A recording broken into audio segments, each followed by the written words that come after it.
जय राम राम साहब, आज इस कार्यक्रम में हमारे बीच में आशीर्वाद देने पधारे सभी मंचासीन अतिथिगणों का मैं बहुत बहुत स्वागत करता हूं। और मेरे सामने बैठे मोतियों से अनमोल मेरे परिवार के सदस्य, मेरे बुजुर्ग, युवा साथी, माताएं, बहनें और यहां तक कि छोटे छोटे बच्चे भी आज मेरा साथ देने यहां पर आए थे। एक बहुत ही जोरदार आपको मैं बात बताना चाहूंगा। एक छोटा सा बच्चा था, उससे मैंने पूछा, अभी यहाँ पर आया था थोड़ी देर पहले, मैं कि बेटा तेरा नाम क्या है? उसने कहा कि मेरा नाम शैली भैया है। तो आप ये देखिए, 7 साल का बच्चा हो वो भी शैली भैया बोलता है और 70 साल का बुजुर्ग हो वो भी शैली भैया बोलता है। ऐसा आपका आशीर्वाद और ऐसा आपका प्यार जो मुझे मिल रहा है, उसके लिए आपको मैं बहुत बहुत धन्यवाद देना चाहूंगा। भाइयों, 2018 में विधानसभा चुनाव हुआ राजस्थान में। आपके बीच में भारतीय जनता पार्टी के उम्मीदवार के रूप में मैं चुनावी मैदान में उतरा।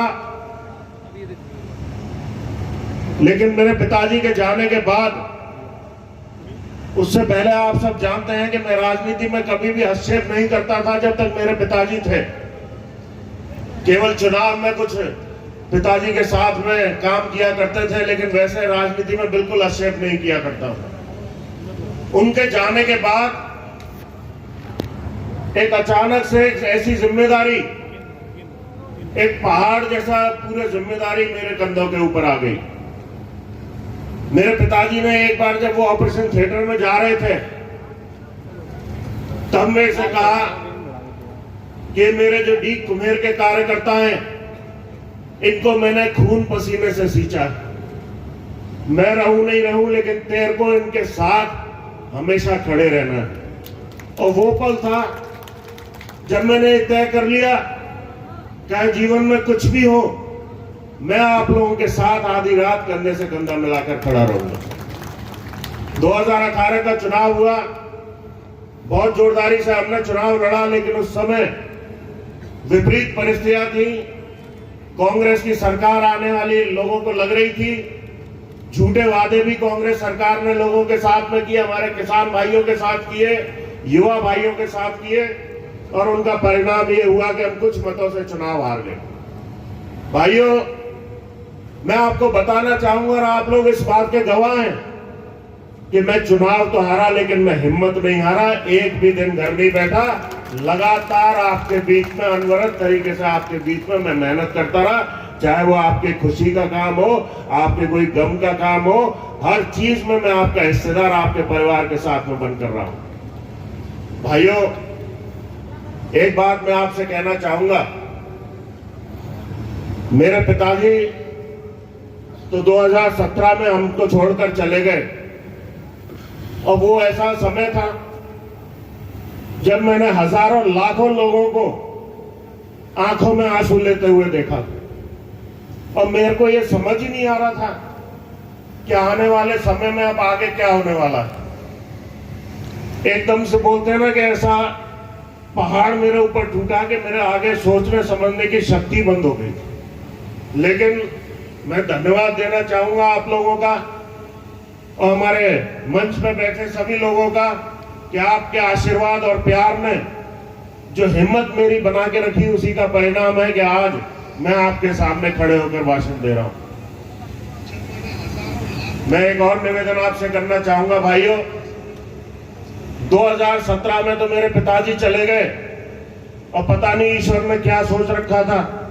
ऐसा तो मेरे को नहीं लगता कि जिंदगी में ऐसा कोई गलत काम किया होगा। कुछ ही दिनों बाद मेरी माताजी को भी ले लिया। पता नहीं क्या ईश्वर ने सोच रखा था। अब तो मेरे पास ना माताजी है ना पिताजी है भैया। मेरे जो कुछ हो आप लोग हो, मेरे माता आप हो, मेरे पिता आप हो, मेरे भाई आप हो, जो कुछ हो आप लोग हो मेरे। मैं आपसे निवेदन करना चाह रहा हूं भैया, ये जो चुनाव है जीवन मरण का चुनाव है, आखिरी चुनाव मान लीजिए इसको। हमारे सामने वाले प्रत्याशी को हम सब जानते हैं अच्छी तरह से, झूठ बोलने में माहिर है, गुमराह करने में माहिर है। पिछली बार आखिरी चुनाव बताकर चुनाव जीते। इस बार आप पूछ लेना कि पिछली बार आखिरी था तो अब की बार चुनावी मैदान में क्यों आ रहे हो। मैं भाइयों आपसे निवेदन करना चाहूंगा, आज से ही आप बिल्कुल चुनावी मोड में आ जाइए, चुनाव के लिए कमर कस लीजिए। ये चुनाव जीतना हमारे लिए जरूरी है, बहुत ज्यादा जरूरी है। पिछले 5 सालों में कैसी कैसी प्रताड़ना हमारे कार्यकर्ताओं ने झेली है।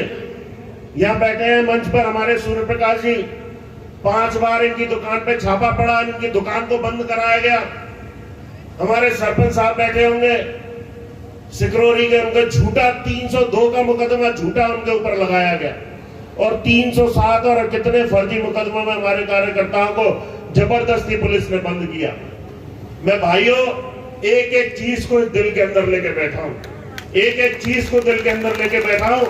जिस तरह का भ्रष्टाचार इन नगर पालिकाओं के अंदर हो रहा है, डी की नगर पालिका की भी अमरनाथ जी ने भाषण दिया, हमारे राजेंद्र खंडेलवाल जी ने बात बताई। पूरे देश की सबसे भ्रष्ट नगर पालिका है डी। लेकिन अभी ज्यादा समय नहीं है, मात्र 2-3 महीने रह गए। भारतीय जनता पार्टी की सरकार राजस्थान में आने वाली है और ये जो मैंने अपने दिल के अंदर जो इनका खाता खोल रखा है, इनके भ्रष्टाचार का, इनकी बेईमानियों का, इनके अत्याचारों